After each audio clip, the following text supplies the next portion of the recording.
ครับสวัสดีครับพ่อแม่พี่น้องเอฟซีแฟนซองเซียนหนองคายมาพบมาพอกันในตอนสายๆวันที่20เนาะอากาศร้อนพี่น้องร้อนแดดออกมาเลยสังกะสีนี่ร้อนพัดลมตัวบางแงกันยังบ่เอาบ่อยู่ร้อนก็มาคลิปนี้ก็เสียวเล่าหรือไทยก่อนเนาะหมดก่อนกับเขาเล่าก็ได้เอาไทยก่อนเนาะเดี๋ยวคลิปถัดไปก็สิเป็นเอาล่างอย่างเดียวให้เบิ่งไทยก่อนเบิ่งเล่าก่อนเล่าพัฒนาหมดบางอย่างกับเขามันมักสิเป็นตัวกันไหมพี่น้องมักสิเป็นตัวกันไหมเขาอยู่แต่ว่าบ่มีเวลาลงพี่น้องสำหรับผู้มักเนาะนี่29สำหรับผู้มักเล่าเนาะงวดก่อนเนี่ยยากบ่มีเวลาลงงวดก่อนมันออกเข่าอยู่2992เนาะเอาลาพัฒนาไปก่อนเดี๋ยวคลิปต่อไปสิมาลงลางพ่อได้ไปหยิบจับลอตเตอรี่ไว้เนาะพ่อได้ไปจองงวดนี้ก็คิดว่ากระสีเขาคือเขาล่ะเล่าเนาะเขางวดก้อนหนึ่งบอกเขาแต่ว่างวดถัดไปคุณเขา3หลุด1พี่น้องเขา3ช่วงนี้เขา3หลุด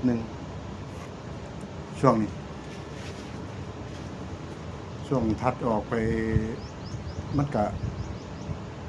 คือ3งวดสิหลุดเทื่อนึงเบิ่งงวดต่อไปมันสิผ่านบ่เนาะเอามาแล้วก็ฝากกดไลค์กดแชร์กดติดตามเพื่อเป็นกำลังใจเฮ็ดคลิปต่อไปเบิ่งดูมื้อนี้สิสอบผ่านอีกบ่ก็เอาแน่เอานอนบ่ได้พี่น้องบ่มันบ่ยาวคือเก่าจับตัวนึงก็บุดวิดไปตัวนึงขนาดเอาจับเลขวิ่งได้แล้วก็ยังไปประกบคู่บ่ถึงอีกบางเทื่อคืองวดที่ว่ามันหลุดหั่นน่ะออกอีหยังออกอันอย่างน้องวันนั่นนะนั่นแหละจับเขาเรียกวิ่งแต่ว่าจับไปบ่ถึงก็แปลกเพื่อนค่อนข้างสิจับยากอยู่ลองวันเด้ก็มานำเสนอก่อนเนาะแม่นบ่แม่นก็ลองเบิ่งให้ทั้งสองเขาไปเขาก็มันบ่ค่อยชัดเจนปานใดเขาก็ให้แต่ตัวเต็มตัวกันเขาว่าให้ก็ไปเบิ่งอยู่มันสิบ่เห็นตัวกันเลยมันก็เลยเป็นบ่เข้าธรรมดาเลขมันเข้าก็เบิ่ยแล้วเนาะแต่ว่าก็เห็นเลยแหละเขาบ่ได้ให้เบิ่งคือเขายกป้ายขึ้นนั่นบ่เขาสิบังไว้จังซี่บังไว้แต่ว่าตัวนี้เขาบอกขึ้นเขาบังไว้สิก็พอสิหูอยู่ดอกช่องใดก็มันเข่าอยู่หวยเข่าอยู่เนาะมันก็บ่เป็นตาสูงให้ดอกมันบ่ซื่อสัตย์ต่อกันเนาะทำให้เฮาขายหน้า FC บางคนมันก็สิเห็นอยู่ดอกท่านแวะเข้ามาเห็นในช่องนี่ก็มีหลักฐานเนาะก็ฝากกดติดตามกดไลค์กดแชร์นั่นแหละเดี๋ยวสิมานำเสนอรางอย่างเดียวให้น้องพี่น้องเนาะเอาเดี๋ยวเวลาสมควรเท่ากับไปเบิ่งมวยครับเริ่มงวดที่แล้ววันที่18มันก็เข้าตกกัด29มันเข้าอยู่ หมดก่อนนี่เด้อพี่น้องเด้อ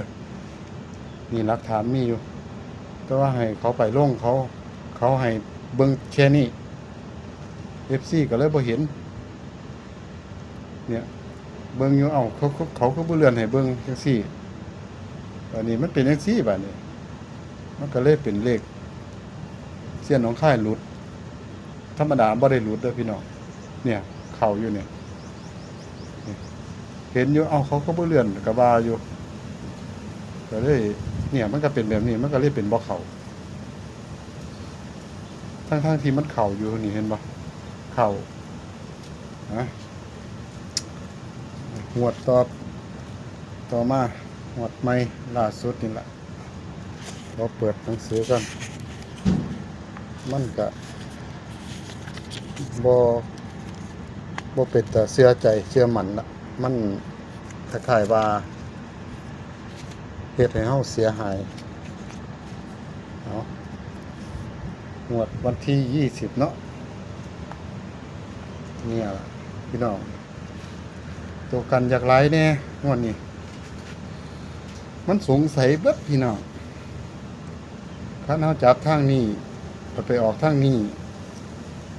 คันเฮาจับทางนี้ไปออกทางนี้จังซี่นะมันก็เลยเป็นตัวกันงวดนี้3ตัวงวดก่อน2ตัว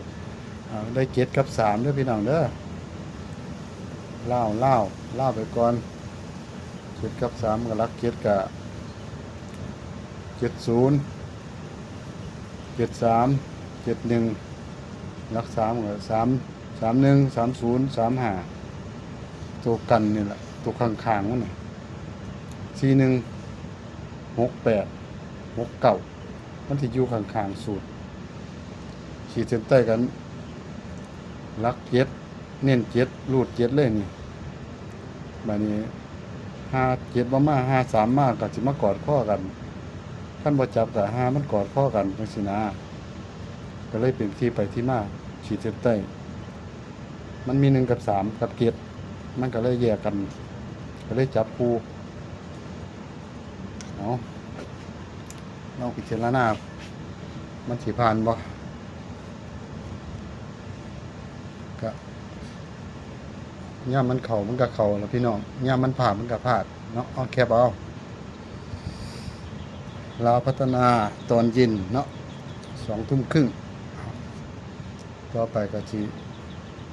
ลงล่างอย่างเดียวเป็นคลิปที่2เด้อพี่น้องเด้อสุดท้ายนี่ก็ให้พี่น้อง FC แฟนช่องมีโชคมีหมานลำรวยๆสุขผู้สุขคนครับสวัสดีครับ